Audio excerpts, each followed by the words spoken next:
आपण पाहत आहात सांगली सम्राट न्यूज. हे काम नव्हे, जबाबदारी आमची. 500 रुपये मिळत नाही का? मोदींनी 12,000 रुपये दिले बी बियाणासाठी आणि खतासाठी, तुम्ही नाही दिले. म्हणजे मुख्यमंत्री माझी लाडकी बहीणने, विरोधक हैराण आहेत. विरोधक असं म्हणतायत की ही मुख्यमंत्री माझी लाडकी बहीण बंद झाल्याशिवाय आम्हाला काय या बहिणी मतदान करणार नाही. तर ते सारख्या बहिणीने घाबरवत असतात की बंद होणार, बंद होणार. विरोधकाला एकाला जवळ घेऊन शुभमोद करी बाबा 1500 ते 21 होईल, बंद होणार काय म्हणता. पण त्याला भीती आहे की ही बंद झाल्याशिवाय काही त्याला मतं मिळणार नाही. राज्यात 2,42,00,000 महिलांना दरमहा 1500 म्हणजे 4,000 कोटी मिळतात. वर्षाचे 48,000 कोटी होतात. देशात 10 राज्य अशी आहेत की ज्यांचं वार्षिक बजेट 48,000 कोटी नाही. गोव्याचं नाही, छत्तीसगडचं नाही, झारखंडचं नाही. एका मुख्यमंत्री माझी लाडकी बहीणला आपण 48,000 कोटी. आपल्या जिल्ह्यात किती? आपल्या जिल्ह्यात 6,99,976 म्हणजे 7 लाख महिलांच्या अकाउंटला दरमहा 1500. आपल्या तालुक्यात किती? तर आपल्या तालुक्यामध्ये 86,375 86,375 महिलांना दरमहा 1,500 रुपये मिळतात. हे 86,000 आणि मगाचे शेतकरी 40,000, ही संख्या 1.25 लाख म्हणजे गोपीचंदला मिळालेल्या 1,15,000 मतापेक्षा 10,000 जास्त. आता यांनी जरी मतदान केलं तरी 9च्या 9 सीटा तो विरोधक निम्म्यावरून पळून जाईल की आता काय थांबण्यात अर्थ नाही.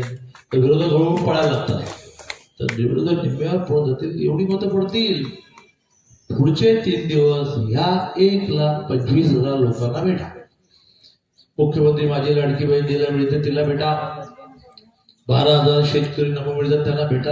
म्हणा किंवा मोदीजी आणि देवेंद्रजी तुम्हाला इतके पैसे देतात, अजूनही योजना देणार, पाण्याच्या योजना येणार, शेताला पाणी मिळणार, उद्योग येणार आहे, म्हटल्यामुळे बस स्टँड येणार आहे, बस डेपो वगैरे कुठे आधी सांगा, पण हे सांगा ना. आणि आता काल बजेट जे डिक्लेअर झालं त्यात 2 महिलांसाठी चांगल्या योजना आल्या.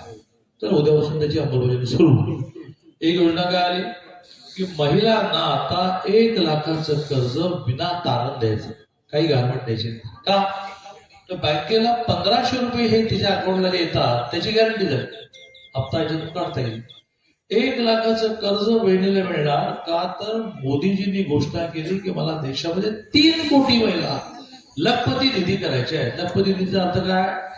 तर जिला दरमहा 9,000 रुपये म्हणजे वर्षाला 1,08,000 रुपये मिळतील. 1 लाखामधून तिने व्यवसाय करावा, त्या व्यवसायातून तिने लखपती व्हावं अशी मोदींची कल्पना आहे. मग आमच्या ताया म्हणाल्या की ते कळलं, पण तो माल विकायचा कुठे? तर प्रत्येक जिल्ह्याला 10 कोटी देणार आहे. मी पालकमंत्री आहे, आचारसंहिता संपली कामाला लागतो. त्या 10 कोटी रुपयामध्ये प्रत्येक जिल्ह्यात एक मॉल तयार करायचा, बिग बाजार सारखा.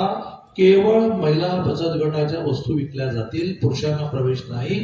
खरेदी करणारा पुरुष, पण माल फक्त महिलांना विकता येईल. जत तालुक्यामध्ये एकच डेपो आहे.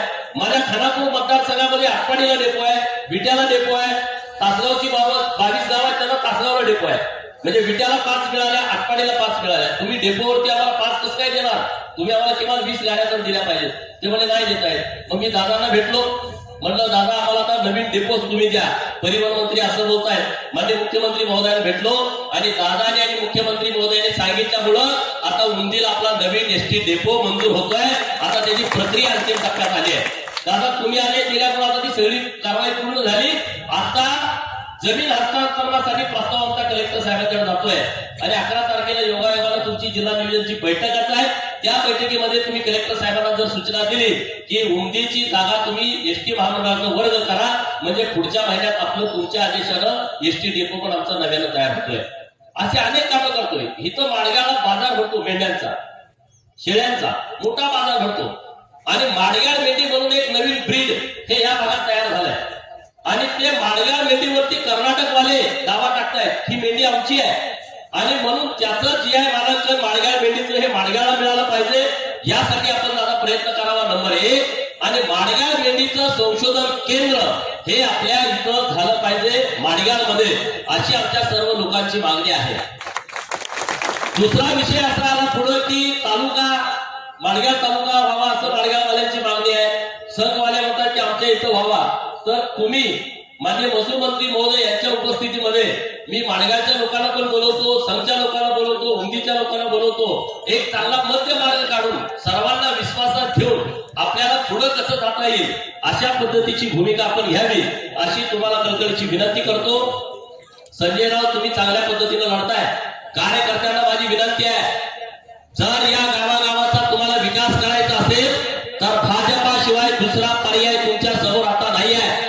तुम्हाला जर गावं बदलवायची असतील, शेतकऱ्यांना कायमचं पाणी, शेतकऱ्यांना वीज पुरवठा, शेतकऱ्यांच्या घराला जाणारे पक्के रस्ते, गावात ज्यांना घर नाही त्याला घर, गावात चांगल्या दर्जाचं शिक्षण मिळण्यासाठी चांगल्या शाळांच्या इमारती, अंगणवाडीच्या चांगल्या इमारती, नुसतं इमारती नाही, चांगल्या दर्जाचं शिक्षण देण्याची व्यवस्था, गावामध्ये आरोग्याची चांगली व्यवस्था आणि गावागावातल्या ग्रामदेवतांचं डेव्हलपमेंट, हे जर तुम्हाला करायचं असेल तर भाग्यश्री संजय अण्णा देवी यांना तुम्ही प्रचंड मताने विजय करून द्या, ही माझी तुम्हाला विनंती आहे. आमचे एकनाथ तोंडकर यांच्या मातोश्री उभे आहेत आणि तिकडे अनानिताई उभे आहेत. हे तिन्ही उमेदवार कसल्याही परिस्थितीत निवडून आले पाहिजेत. पुढची जबाबदारी तुम्ही आमच्यावरती सोपवा. मी दादांच्याकडे विनंती करून दादांच्या नेतृत्वामध्ये इथं सगळा विकास करून देतो, हा तुम्हाला माझा शब्द आहे. मी दादांना विनंती करतो की त्यांनी आम्हाला मार्गदर्शन करावं. सांगली सम्राट न्यूज चॅनलला लाईक करा, शेअर करा आणि सबस्क्राईब करा.